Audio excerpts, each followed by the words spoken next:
Boa noite, meus queridos. É um prazer enorme tê-los conosco em mais este momento de estudo da palavra. A gente segue a nossa série aqui, A Espera do Messias. A gente está vendo hoje a parte 2. Para aqueles que não viram ainda a parte 1, clica aqui em cima e dá uma olhadinha na parte 1 para poder entender o que a gente está vendo aqui.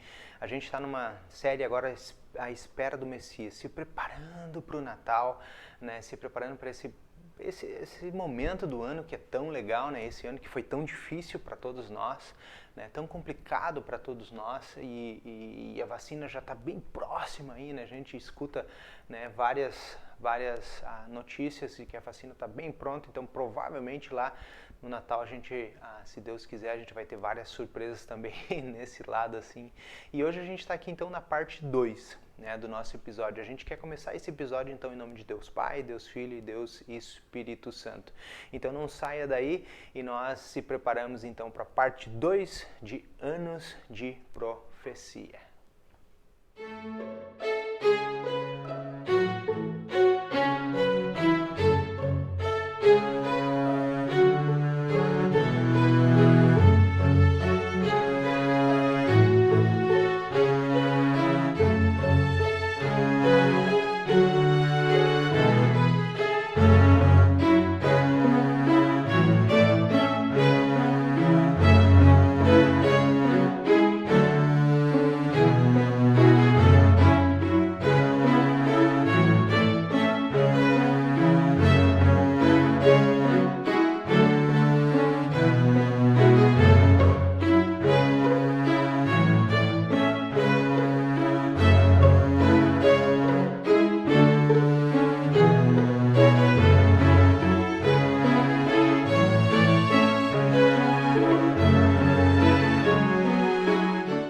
Como eu falei na semana passada, a gente vai estudar então as profecias. Para aqueles que não sabem o que é profecia, vai lá no episódio da semana passada, dá uma olhadinha, é super legal, uma introduçãozinha sobre o que significa uma profecia, porque a importância de a gente estudar essas profecias e a sua revelação no Novo Testamento.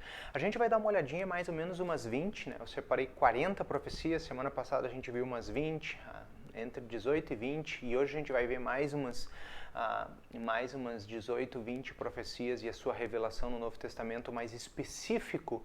Hoje aqui a gente quer ver sobre o sacrifício de Jesus. E por que são importantes essas profecias? Porque mostram que qualquer pessoa não faria isso. Se soubesse dessas profecias, se soubesse o que aconteceria com essa pessoa, ele não se diria Messias, ele não se auto-intitularia Messias. Por quê? Porque o Messias ia sofrer, o Messias ia passar por tribulações, e a gente vai ver essas tribulações aqui, e eu quero começar ela com a traição a traição de Jesus, né? A profecia está lá em Zacarias, né? Zacarias é um dos últimos livros da Bíblia, né? O penúltimo para ser específico. Em Zacarias 11, o versículo 12 e 13 fala da traição de Jesus, né? Jesus foi traído, né, por um dos seus amigos próximos e íntimos. Diz assim a profecia em Zacarias 11, 12 e 13. Eu lhe disse, se estenderia de acordo, paguem o meu salário, se não, deixem por isso mesmo. Então pesaram o seu salário 30 moedas de prata. Então o Senhor disse, pega esse dinheiro, esse magnífico preço em que fui avaliado por eles, e jogue para o oleiro. Peguei as 30 moedas de prata e as joguei para o oleiro na casa do Senhor. E a revelação disso está lá em Mateus capítulo 26, já no iniciozinho da Bíblia do Novo Testamento ali, no capítulo 26 a gente sabe como aconteceu essa traição de Jesus, né? E por que isso é tão difícil, é tão pesado para nós, né? Porque foi a pessoas muito próximas de Jesus. Está lá em Mateus 26, o versículo 14 até o versículo 16, e diz assim, então um dos 12, chamado Judas Iscariotes, foi falar com os principais sacerdotes, e ele disse, quanto me darão para que eu entregue a vocês a Jesus? E pagaram-lhe 30 moedas de prata. E deste momento em diante, Judas buscava uma boa ocasião para entregar Jesus. A profecia já falava que Jesus ia ser entregue por 30 moedas de prata. Os sacerdotes não sabiam que isso era a profecia e que eles estavam cumprindo a profecia, porque eles queriam acabar com Jesus, queriam acabar com essa história de Jesus. mas o que eles ofereceram foi o que o profeta Isaías tinha falado já anteriormente. E o que fizeram com esse dinheiro depois, né? A gente sabe, Judas, depois de se arrepender, foi lá e entregou. Isso também é uma mesma profecia que eu li agora, né, em Zacarias 11 lá. Esse dinheiro ia ser entregue, né, para o oleiro, para comprar um campo.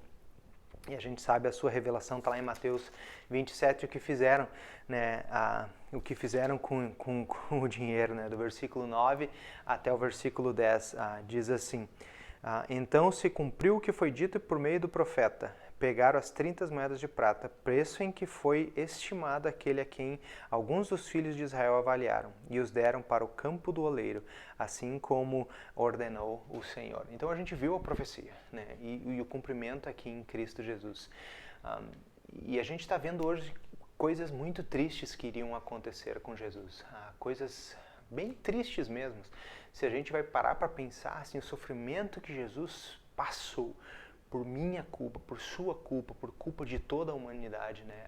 É bem difícil, é bem triste. E ele sabia de tudo isso por causa das profecias reveladas na palavra de Deus.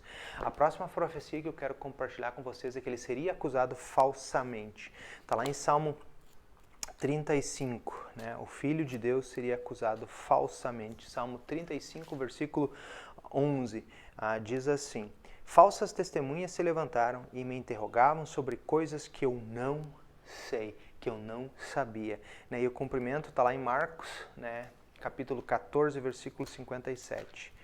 E é interessante porque Jesus estava diante do Sinédrio, né?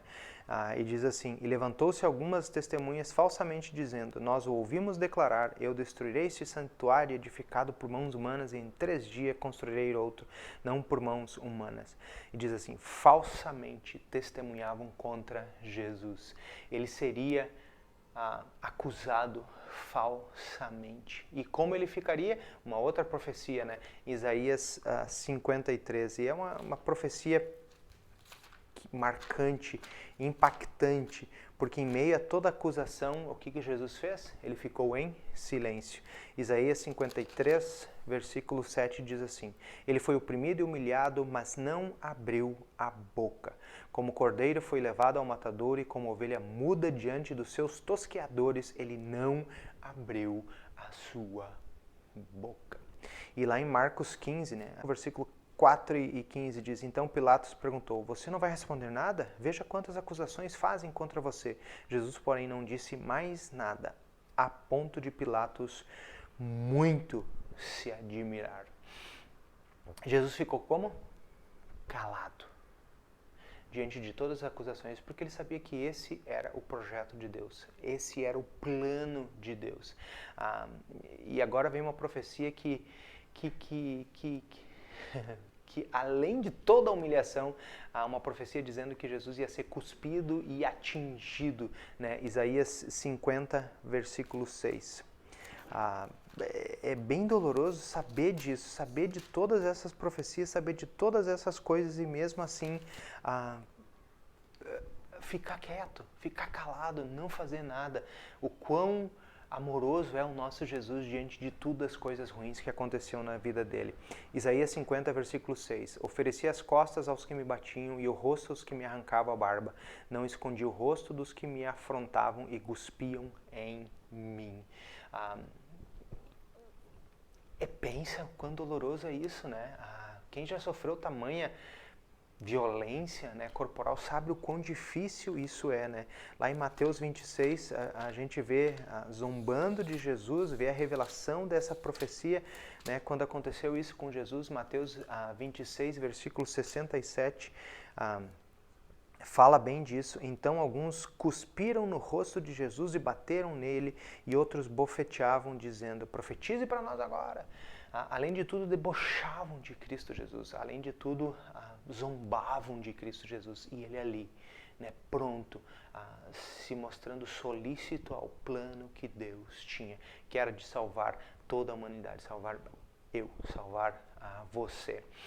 Outra é que ele seria crucificado com criminosos, e Isaías 53 também fala sobre isso. Ser crucificado entre criminosos. Isso A gente sabe da história de Jesus, né, mas a gente não sabe da profecia. 53, versículo 12, diz assim: Por isso eu lhe darei a sua parte com os grandes, e com os poderosos ele repartirá o despojo, pois derramou a sua alma na morte, foi contado com os transgressores. Contudo, levou sobre si o pecado de muitos, e pelos muitos transgressores intercedeu. E a revelação, nem preciso ler o texto, a gente lembra da história, né, os dois criminosos, um a cada lado de Jesus, e Jesus orando, falando, né, e intercedendo por os criminosos. O profeta Isaías já profetizou isso que ia acontecer. E foi o que aconteceu. Jesus orou por aquele criminoso que estava ao lado dele, diz: hoje mesmo estarás comigo no paraíso. Jesus teve compaixão da pessoa ao lado dele, mesmo estando ele crucificado naquele estágio doloroso da vida dele, da sua morte. O Salmo 69 também profetizou que daria um vinagre para Jesus beber enquanto ele estava crucificado. Salmo 69, versículo 21, diz assim: Por alimento me dei fel, e minha sede me deram a beber vinagre. E a gente sabe que Jesus estava na cruz, molharam um ensopo, né, e botaram na boca de Jesus no vinagre para tentar matar um pouquinho da sede dele. Outra profecia a gente já viu lá, né, que zombaram de Jesus, a gente viu em Isaías o quão isso foi doloroso para Jesus naquele momento, sentir tudo isso e mesmo assim tá lá, né, as pessoas zombando dele e ele tá ali, né, dizendo: Pai, perdoa-lhes porque não sabem o que fazem. Outra profecia que eu quero compartilhar com vocês é que apostariam as suas vestes. Na história de Jesus a gente viu isso, né? Mas Salmo 22:18 diz que eles apostariam as suas vestes, que quer dizer, tirariam sorte nas vestes de Jesus. Será que os soldados conheciam o Antigo Testamento?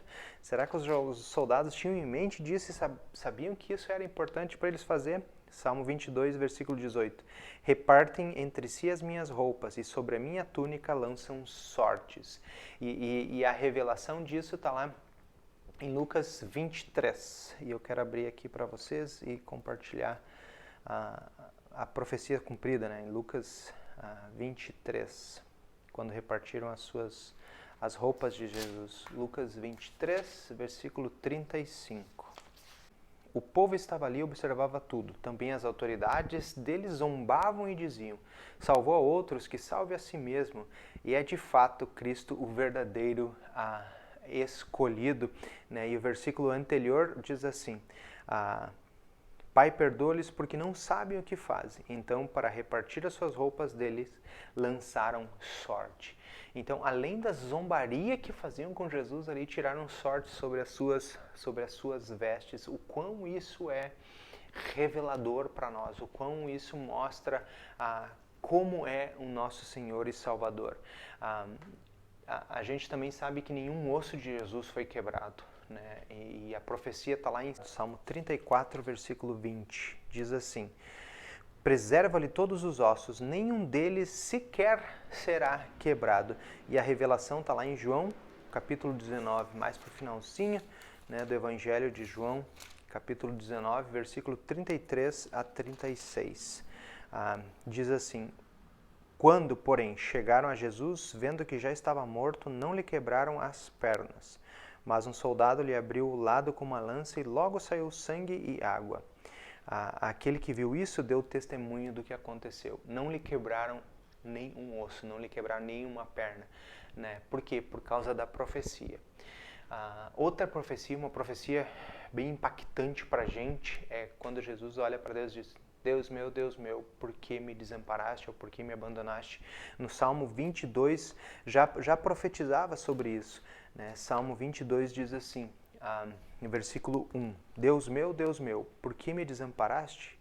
Por que se acha longe da minha salvação as palavras do meu ungido?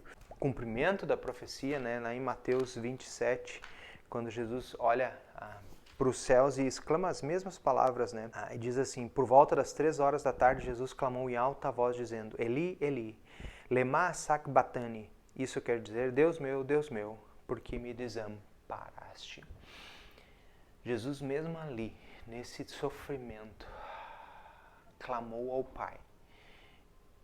e como se o pai estivesse em silêncio, porque seguramente o pai estava doloroso com o que estava acontecendo, mas era necessário para que se cumprisse aquilo que ele tinha planejado, a nossa salvação, a minha salvação, a tua salvação.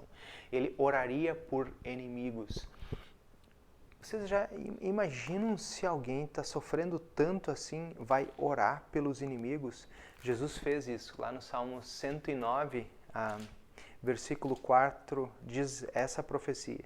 Ele paga do meu amor, me hostilizavam e eu, porém, oro. Em Lucas 23 está o cumprimento disso, e é bem bonito. Mesmo as pessoas zombando de Jesus, xingando ele, falando várias coisas. O salmista já falou que Jesus ia orar pelos inimigos, Lucas 23, versículo 34. Mas Jesus dizia, Pai, perdoa-lhes porque não sabem o que fazem. Jesus mesmo sofrendo tudo, dizendo, eles não sabem o que estão fazendo. Muitas vezes Jesus olha para a gente e diz, vocês não sabem o que vocês estão fazendo. Jesus segue orando para a gente. Jesus já fez tudo aquilo, mas segue mostrando isso. Que perfurariam o seu lado, a gente leu a recém, né? Que viram que Jesus estava morto, não quebraram nenhuma de suas pernas, ali o tal cumprimento. Lá em Zacarias no capítulo 12, mostra bem essa profecia. Zacarias capítulo 12, do versículo 10. E sobre a casa de Davi e sobre os moradores de Jerusalém derramarei o meu espírito de graça e de súplicas. Olharão para aqueles a quem transpassaram e prantearão por ele, para quem prantearia por um filho único, e chorarão com ele, como quem chora amargamente pelo primogênito. Traspassaram né, cravar a lança. Outra profecia legal é que Jesus seria enterrado junto com os ricos, né? Isaías 53, versículo 9. Designaram a sepultura com os ímpios, mas com o rico esteve na sua morte, embora não tivesse feito injustiça e nenhum engano fosse encontrado na sua boca. E o cumprimento está lá em Mateus 27. Essa é uma profecia bonita. E Jesus, mesmo não tendo nada, né, ele foi enterrado entre os ricos. Mateus 27, versículos 57 a 60. Ao cair da tarde veio um homem rico de Arimateia, chamado José, que era também discípulo de Jesus. Este foi até Pilatos e lhe pediu o corpo de Jesus. Então Pilatos mandou que o corpo lhe fosse entregue. E José, levando o corpo, envolveu-o num lenço limpo de linho e o depositou no seu túmulo novo, que ele tinha abrido numa rocha, e rolando uma grande pedra na entrada do túmulo foi embora. Estava ali sentada na frente do túmulo Maria Madalena e a outra Maria. E diz que José de Arimateia era rico, então o seu túmulo era de rico. Então isso é super importante. Uma profecia que a gente não pode deixar de mencionar é sobre a ressurreição de Jesus. Essa profecia sim existe. Salmo 24, né, do versículo 7 até o versículo 10, diz assim: Levante as suas cabeças, ó porta, levante-se, ó portas eternos, para que o Rei da Glória... Quem é o Rei da Glória? O Senhor forte e poderoso, o Senhor poderoso nas batalhas. Levante as suas cabeças, ó portas, levante-se, ó portas eternas, para que o Rei da Glória... Quem é esse Rei da Glória? O Senhor dos Exércitos, Ele é o Rei da Glória. Então quer dizer, levante-se, né? Que quer dizer, o Messias ressuscitaria. E lá em Mateus 28, o cumprimento dessa profecia tão bonita. Mateus 28, do versículo 2 até o versículo 7. Diz assim: E eis que houve um grande tremor, porque um anjo do Senhor desceu e, aproximando-se, removeu a pedra e sentou-se sobre ela. O aspecto dele era como um relâmpago e a sua roupa era branca como a neve. E os guardas, com medo do anjo, tremeram e ficaram como se estivessem mortos. Mas o anjo se dirigiu às mulheres e disse: aquela história tão bonita, não tenham medo, aquele que não está aqui já ressuscitou e subiu aos céus. Salmo 16, versículo 10 da ressurreição.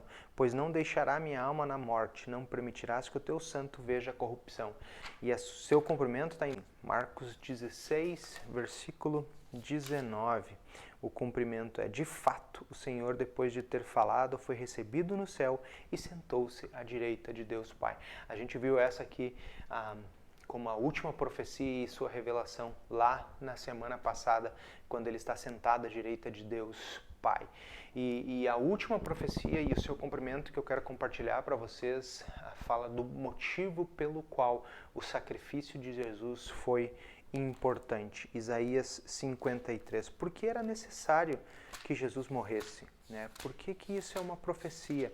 Isaías 53, o versículo 5 em diante, diz assim: mas ele foi transpassado por nossas transgressões e esmagado por todas as nossas iniquidades. O castigo que nos traz paz estava sobre ele, e sobre suas feridas nós fomos sarados. Todos nós andávamos desgarrados como ovelha, cada um se desviava pelo seu próprio caminho, mas o Senhor fez cair sobre ele a iniquidade de todos nós. E o cumprimento está lá em Romanos, né? Um texto bonito de Romanos, capítulo 5, versículo 6 até o versículo 8, e diz assim: porque Cristo, quando nós ainda éramos fracos, morreu a seu tempo pelos ímpios. Dificilmente alguém morreria por um justo, embora por uma pessoa boa alguém talvez tenha coragem de morrer. Mas Deus prova o seu amor para conosco pelo fato de Cristo ter morrido por nós quando ainda éramos pecadores.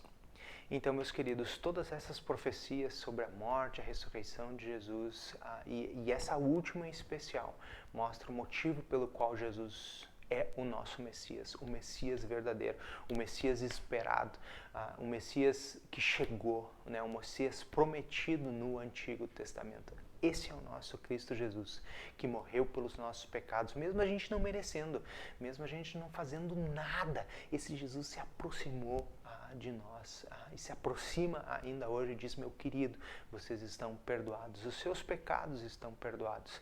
Fiquem em paz, não se preocupem. Cristo Jesus pagou o preço pelo seu pecado na cruz do Calvário. E a gente viu aqui todas as profecias e o cumprimento nesse Messias maravilhoso, Cristo Jesus. E o episódio de hoje vai ficando por aqui, mas não perca o episódio da semana que vem. A semana que vem a gente vai falar sobre o período do silêncio dos profetas, ou o período intertestamentário. É aquele período lá do finalzinho do Antigo Testamento, né, do último texto lá de Malaquias, do último livro da Bíblia, do Antigo Testamento, e até, né, o nascimento de Cristo Jesus, esse período, né, que é conhecido pela igreja, ou pela história da igreja, como o silêncio dos profetas, quando os profetas se calaram, não falaram nada acerca do Messias. E a gente vai ver esse pano de fundo, né, pro nascimento de Cristo Jesus, o Messias. Então não perca na semana que vem o período do silêncio dos profetas, mais ou menos uns 400 anos até a chegada de Jesus. Então fiquem na paz e até o próximo programa. Tchau!